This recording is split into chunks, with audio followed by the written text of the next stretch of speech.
Dampak negatif dari kemajuan internet pada siswa SMA Negeri 96 Jakarta. Sebelum kami memulai presentasi, ada baiknya memperkenalkan diri dulu dari kelompok 8, yaitu yang pertama ada Anissa dengan NIM 111900314.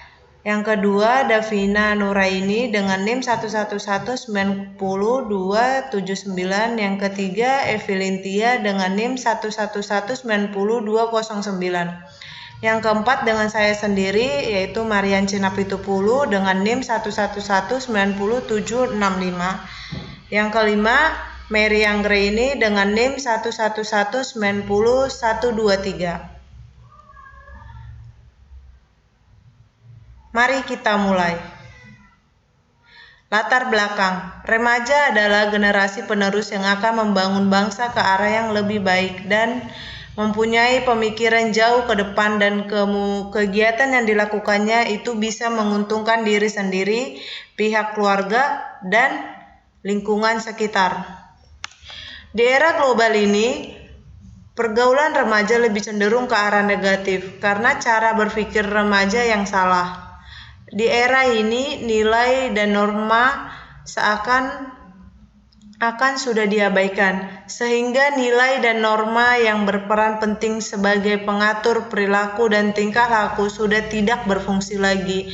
Angka kenakalan remaja yang selalu meningkat, terlebih dalam bidang penyimpangan yang banyak dipengaruhi, khususnya pengaruh dari luar. Dampak negatif dari kemajuan internet yang pertama, membuat remaja ketergantungan terhadap internet. Di era milenial sekarang, perbuatan yang dilakukan para remaja berumur kurang dari 17 tahun yang menyimpang dari ketentuan-ketentuan yang berlaku dalam masyarakat atau norma agama, etika, peraturan sekolah, dan keluarga. Yang kedua, penyebab kenakalan remaja, munculnya perasaan terhadap lawan jenis menjadi pintu masuk pornografi dalam diri remaja. Keinginan tahuan pada lawan jenis mendorongnya untuk melihat gambar dan melakukan porno. Selain itu, kualitas diri pribadi remaja itu sendiri seperti perkembangan emosional yang kurang bahkan tidak sehat, adanya hambatan dalam perkembangan hati nurani yang bersih. Cara mencegah penyimpangan seksual terhadap remaja. Terjadinya penyimpangan seksual di dalam kalangan remaja tentunya harus ditanggulangi sedini mungkin. Terlebih, remaja adalah bagian masyarakat yang akan bertanggung jawab pada kemajuan suatu bangsa. Beberapa langkah yang perlu dilakukan antara lain pemahaman terhadap permasalahan yang dihadapi, penanaman agama, pembiasaan melakukan ibadah yang tepat hingga menimbulkan kesadaran diri, memberi contoh teladan yang sehat, menciptakan lingkungan yang sehat, bersih, dan peninjauan kembali media massal dan teknologi dan internet yang berhubungan dengan penyimpangan seksual. Lokasi penelitian. Yang pertama, subjek penelitian. Subjek penelitian itu adalah anak remaja yang sedang masa pertumbuhan atau bisa sering disebut dengan masa pubertas yang rata-rata berusia 16-17 tahun. Yang kedua, lokasi penelitian. Penelitian dilakukan di SMA Negeri 96 Jakarta yang hanya mengambil sampel anak sekolah SMA. Teknik sampling. Pengguna teknik sampling saya pilih karena mempunyai kelebihan diantaranya yaitu sederhana dan mudah untuk dilaksanakan. Dapat menghasilkan gambar yang dapat dipercaya dari seluruh populasi penelitian. Dapat menentukan presisi atau perbedaan hasil yang dapat dari contoh atau sampel dari hasil penelitian dan jalan mencari penyimpangan baku dari data yang diperoleh. Dapat memberikan keterangan sebanyak mungkin. Teknik pengumpulan data secara kuantitatif. Teknik pengumpulan data secara kuantitatif adalah penelitian yang datanya berbentuk angka-angka dan hasil dari penelitian juga berupa angka sebagai jawaban pasti. Penelitian kuantitatif adalah definisi pengukuran data kuantitatif dan statistik objek melalui perhitungan ilmiah berasal dari sampel orang-orang atau penduduk yang diminta menjawab atas sejumlah pertanyaan tentang survei untuk menentukan frekuensi dan persentase tanggapan mereka. Sehingga contoh, 60 orang dari SMA Negeri 96 Jakarta, 80% dari populasi sampel mengatakan bahwa mereka lebih percaya pada diri mereka sendiri pada masa depan mereka dari setahun yang lalu sehingga hari ini. Validitas instrumen penelitian. Instrumen penelitian yang digunakan dalam penelitian ini adalah angket atau kuesioner. Setiap variabel diukur dengan penggunaan skala internal, sedangkan skor menggunakan perbandingan jawaban yang ditentukan dengan dua alternatif jawaban.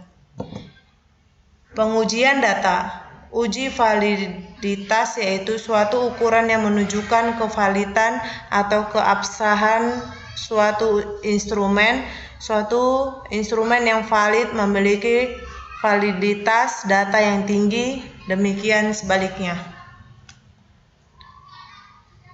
Dua cara validitas sesuai dengan cara pengujian adalah sebagai berikut. Yang pertama ada validitas eksternal, yaitu apabila data yang dihasilkan dari instrumen tersebut sesuai dengan data atau informasi lain mengenai variabel penelitian yang dimaksud. Data dihitung secara keseluruhan. Yang kedua, validitas internal, yaitu apabila terdapat kesesuaian antara bagian-bagian instrumen secara keseluruhan. Pengolahan data atau analisis data. Kuesioner yang kami berikan kepada siswa SMA Negeri 96 Jakarta ada 13 pertanyaan dan alternatif jawaban ada 2, yaitu ya dan tidak. Pertanyaan pertama, apakah Anda mempunyai handphone? 100% menjawab ya dan 0% menjawab tidak. Apakah Anda sering membuka internet? 100% menjawab ya dan 0% menjawab tidak. Pertanyaan ketiga, apakah Anda tahu situs porno di internet atau web? 100% menjawab ya dan 0% menjawab tidak. Apakah Anda pernah melihat video porno? 83% menjawab ya dan 17% menjawab tidak. Yang kelima, apakah Anda pernah memiliki video porno? 67% dijawab ya, sedangkan 33% menjawab tidak. Yang keenam, apakah Anda pernah memiliki foto-foto vulgar? 33% menjawab ya dan 67% menjawab tidak. Yang ketujuh, apakah orang tua Anda pernah mengawasi Anda dalam menggunakan teknologi? 8% menjawab ya dan 92% menjawab tidak. Yang kedelapan, apakah Anda setuju dengan ditiadakannya situs porno? 83% menjawab ya dan 17% menjawab tidak. Yang kesembilan, apakah penting video porno itu? 12% menjawab ya, 88% menjawab tidak. Yang ke-10, apakah Anda pernah menyesal setelah melihat video porno? 83% menjawab ya, 17% menjawab tidak. Yang ke-11, apakah Anda pernah berpikir bahwa perbuatan ini atau melihat video porno itu berdosa dan keinginan untuk tidak melihatnya lagi? 100% menjawab ya dan 0% menjawab tidak. Yang ke-12, apakah video yang kamu lihat kamu dapatkan dari internet? 42% menjawab ya, 58% menjawab tidak. Yang ke-13, apakah video yang kamu lihat dapatkan dari teman Anda? 42% menyatakan ya, 58% menjawab tidak. Kesimpulan dari penelitian ini, saya menyimpulkan bahwa dalam penggunaan teknologi seperti handphone dan lain sebagainya, internet, lingkungan seperti tempat tinggal dan dalam pergaulan, dan yang terakhir pengaruh dari media massa sangat mempengaruhi dan sangat membahayakan terhadap pembentukan perilaku siswa dan siswi. Padahal mereka tahu bahwa yang mereka lihat itu sangat berdampak negatif bagi mereka sendiri. Daripada itu, mereka juga hidup dalam kesalahan yang dinilai dari segi agama maupun bahwa itu sangat berdosa karena akan memicu dosa yang lebih besar. Mereka lebih mementingkan menghabiskan waktunya untuk melihat video porno dibanding melakukan aktivitas yang bermanfaat. Saran dari saya yaitu agar lebih sering dilakukan penyuluhan tentang bahaya dari kenakalan remaja dan pengaruh yang ditimbulkan di kalangan para remaja khususnya yang duduk di bangku sekolah. Yang kedua, hendaknya para orang tua lebih mengenal dan mengawasi anak-anaknya agar anak-anaknya bisa baik dari segi moral maupun agama.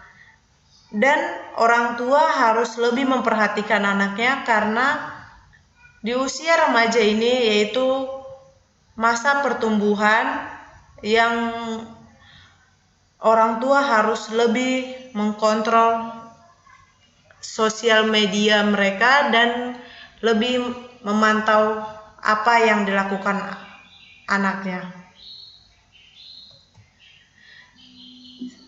Sekian dari presentasi kelompok 8. Jika ada kesalahan dan kekurangan, mohon maaf.